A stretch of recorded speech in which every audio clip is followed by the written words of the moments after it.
राष्ट्रीय झिझवटिया ब्राह्मण महासंघ का केंद्रीय संयोजक और केंद्रीय धर्म संसद सभापति होने के नाते आज इटारसी का जो कार्यक्रम था, स्नेह मिलन कार्यक्रम, उसमें हमारे पूरे केंद्रीय स्तर के पदाधिकारी सम्मिलित हुए। मेरे दाईं ओर आप देख रहे हैं आदरणीय श्री अमित चतुर्वेदी जी हैं, हमारे केंद्रीय अध्यक्ष हैं, और मेरे बाईं ओर आप विराजमान जो देख रहे हैं केंद्रीय उपाध्यक्ष श्रीमती सुषमा चौबे, ये मातृशक्ति इकाई के प्रभारी हैं। उनके बाईं ओर आप देख रहे हैं रागिनी मिश्रा जी विदिशा से हैं, आप केंद्रीय संयोजक हैं मातृशक्ति इकाई। और मेरे सेकंड राइट में आप देख रहे हैं आदरणीय अरुण अवस्थी जी रायपुर से आए हैं, हमारे ये केंद्रीय उपाध्यक्ष हैं और छत्तीसगढ़ प्रांतीय संगठन प्रभारी। ये झिझवटिया ब्राह्मण समाज का इटारसी इकाई का स्नेह मिलन कार्यक्रम था। और झिझवटिया ब्राह्मण महासंघ जो अंतरराष्ट्रीय स्तर का बना है, तो हमारे पत्रकार बंधु जाने झिझवटिया या झिझौती खंड, आप लोग इसको वर्तमान बुंदेलखंड कहते हैं, इसका प्राचीन नाम है झिझौती। और आपको इतिहास में अंतिम रूप से याद हो 1182 से लेकर के 168 वर्षों तक महाराष्ट्र के किसी खंडार में जो झिझौती खंड पर क्यों से उस समय तुगलक और कुछ लोग हमला कर रहे थे, उस समय हम झिझवटिया ब्राह्मण खंगार वंश जो अब शेड्यूल कास्ट में रहा, वो क्षत्रिय वंश है, ये सनातनी खंगार वंश बहुत ही योग्य सनातनी रक्षक, प्रथम स्वतंत्र हिंदू गणराज्य उस समय जब पृथ्वीराज चौहान जो अंतिम हिंदू सम्राट अपन लोग कहते हैं, उसके बाद जो खंडित मंडित व्यवस्था हुई तो उन्हें कहीं से चुनौती मिल रही थी। पहले दिल्ली में तो काबिज थे, और वो दक्षिण की तरफ जब भी बढ़ते थे तो विंध्य में ये जो गढ़कुंडार आपने सुना होगा, उसमें मध्य प्रदेश की सरकार गढ़कुंडार महोत्सव की 27, 28, 29 को प्रतिवर्ष करती है।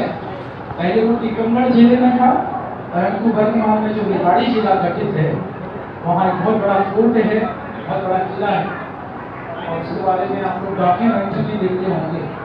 तो बड़ी प्राचीन व्यवस्था रही है। तो झिझवटिया ब्राह्मण भी तो वैसे ही ये आप लोगों को अपडेट कर रहा हूँ, इट्स जूनल आइडेंटिटी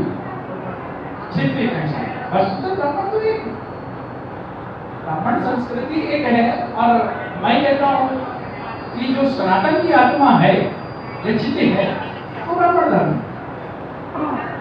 तो ब्राह्मण कोई जाति नहीं, इट्स अ क्लास। और वर्ण व्यवस्था और जाति व्यवस्था, तो वर्ण व्यवस्था में कैसे वर्ग है? जैसे आज की गवर्नमेंट ने 4 क्लास बांट दी। सवर्ण, हम लोग पत्रकारिता के क्षेत्र में है तो थोड़ा सा इसलिए है, सवर्ण, ओबीसी, अन्य पिछड़ा, शेड्यूल कास्ट एंड एससी। 4 वर्ग तो अभी भी क्लासी है। हम लोग और गवर्नमेंट पूछती है कि आप किस जाति से बिलोंग करते हैं। देखिए, जाति संस्कार है, ये जाति संस्कार है। ब्राह्मण एक क्लास नॉट कास्ट। तो आज आवश्यकता है कि चूंकि अन्य समाज अपने संगठन बना रहे हैं, तो ब्राह्मण समाज कहाँ से शुरुआत करेगा?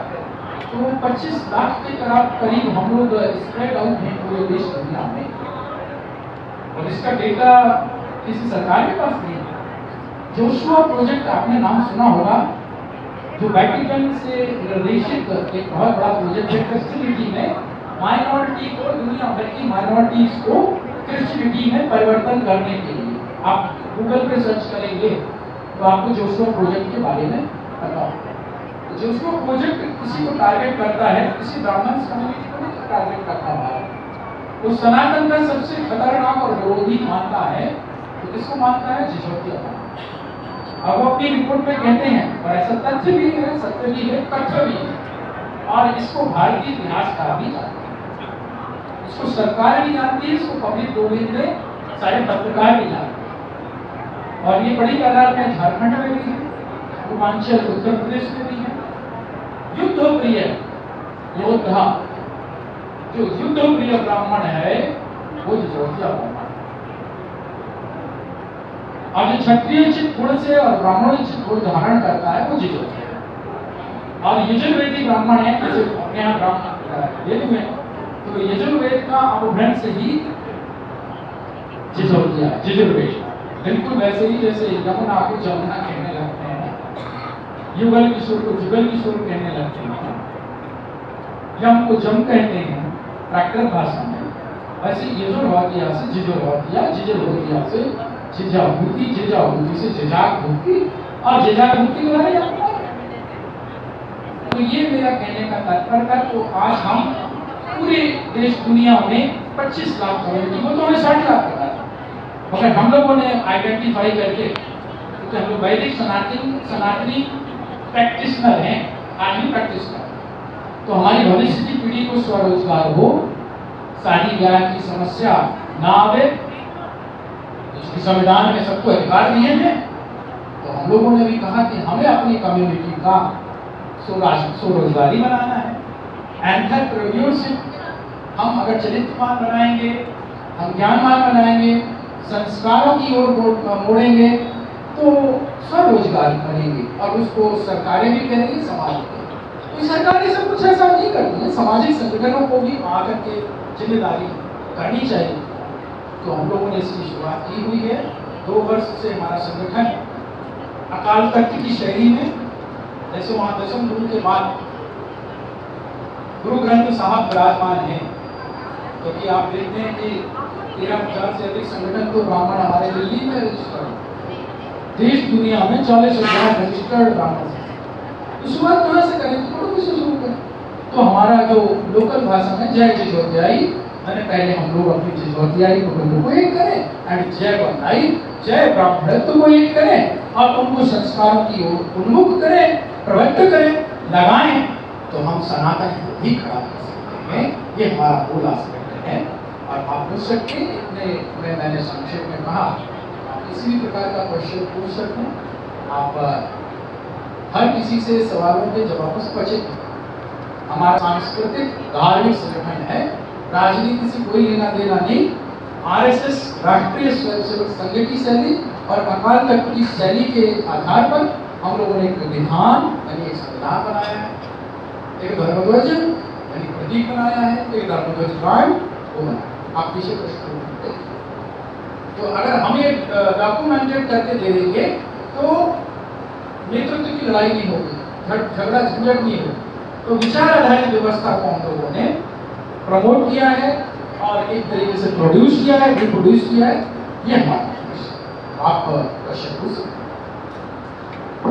आपने डॉक्यूमेंट किया है, ये क्या किस उद्देश्य को लेकर, क्या कोई इसमें राजनीतिक चुनाव आ रहा है, राजनीतिक भूमिका रहेगा, कैंडिडेट की अपना कोई राजनीतिक अस्तित्व? इसमें मैं दिल्ली रहता हूँ, मुझे यहाँ से चुनाव लड़ना नहीं। ये टीकमगढ़ रहते हैं, ये नर्मदापुरम रहती हैं, और छत्तीसगढ़ रहते हैं। तो यहाँ किसी ऐसा कोई व्यक्ति तो है नहीं कि चुनाव लड़ने यहाँ राजनीतिक अस्तित्व की तरह से। राजनीति से देखिए, ब्राह्मण का धर्म ही राजनीति। राजनीति अल्पकालिक धर्म है और धर्म पूर्णकालिक राजनीति। ब्राह्मण सदैव से दिशा देता है। तो हम लोगों ने सबसे पहले प्रतिबंध लगाया कि राजनीति कोई नहीं करे। अगर कोई रहे विधानसभा अध्यक्ष, राष्ट्रीय अध्यक्ष है या कांग्रेस में है, भाजपा में है, वो अपना चरण पादुका अगर बाहर उतार के आता है तो अपनी पद को, गरिमा को, अपनी विधायकी के, सांसदी को, अपने मुख्यमंत्रित्व को, प्रधानमंत्रित्व को उसी पर विराज करते हैं। बड़ी बात है। चला ये समाज सत्ता है, यहाँ सबको दंडवत होकर के बैठना पड़ेगा। तो मैंने कहा अकाल तख्त है तो राजनीति पर पूर्ण प्रतिबंध लगाता है।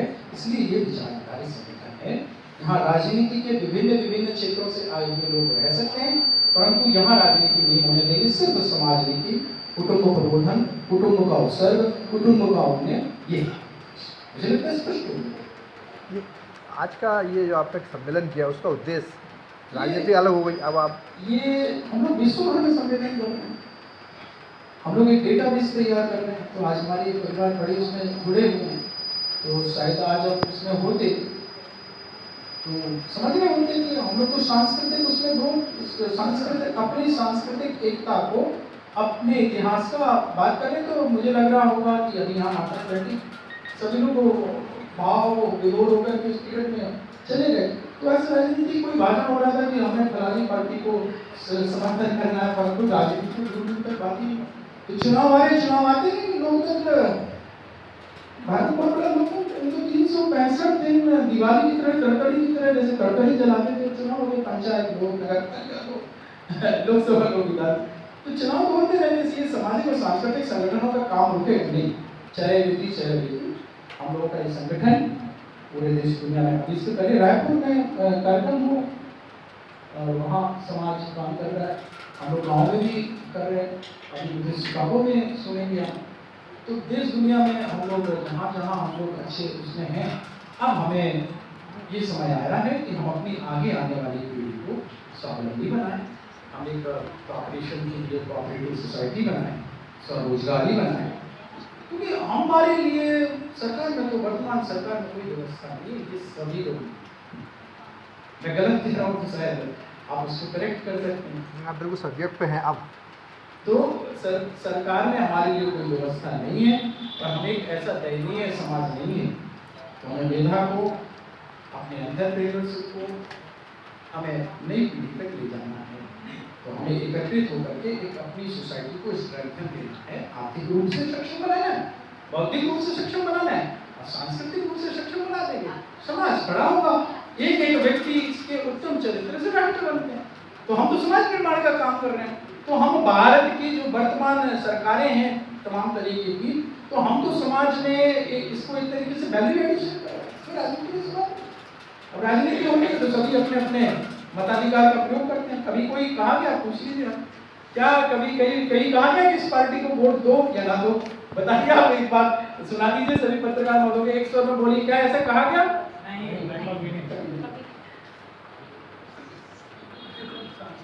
सामाजिक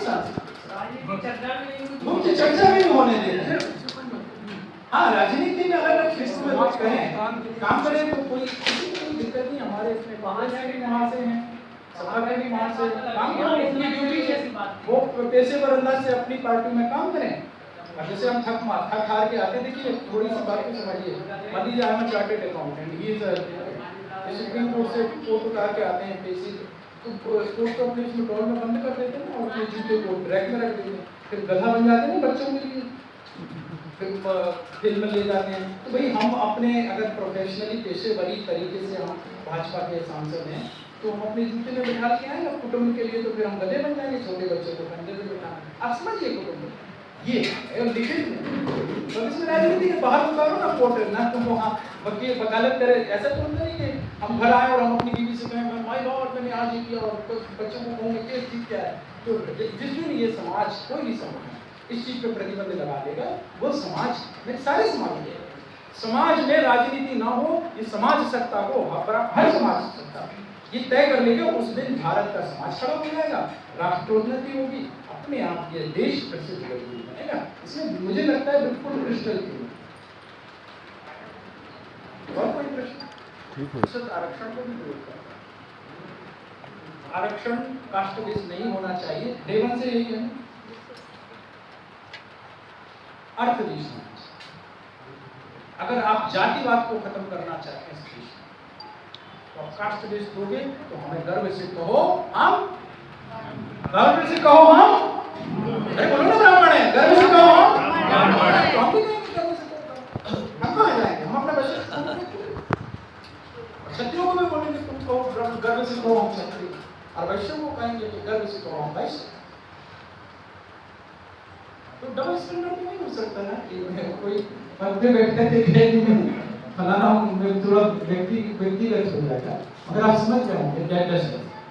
तो हमें हमें हमारी संविधान में हमें हमारी जैन समाज को है, सिंधी समाज को है, सिखों को है, भैया ब्राह्मण समाज को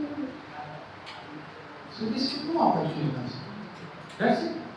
हम तो सर्व समाज की बात कर रहे हैं, क्योंकि हमें गुरुस करना है तो हमें ब्राह्मणों को भी खड़ा करना है, हमें आश्रम व्यवस्था लागू करनी है। बहुत ही आध्यात्मिक उन्नति का होगा कि हमारे इसमें गहन है, मुझे लगता है बहुत विस्तार से स्पष्टीकरण हो गया, कहीं कोई गुंजाइश नहीं है। एक बार बोलिए भगवान परशुराम की जय, भगवान परशुराम की जय, सर्व समाज की जय, सत्य सनातन समाज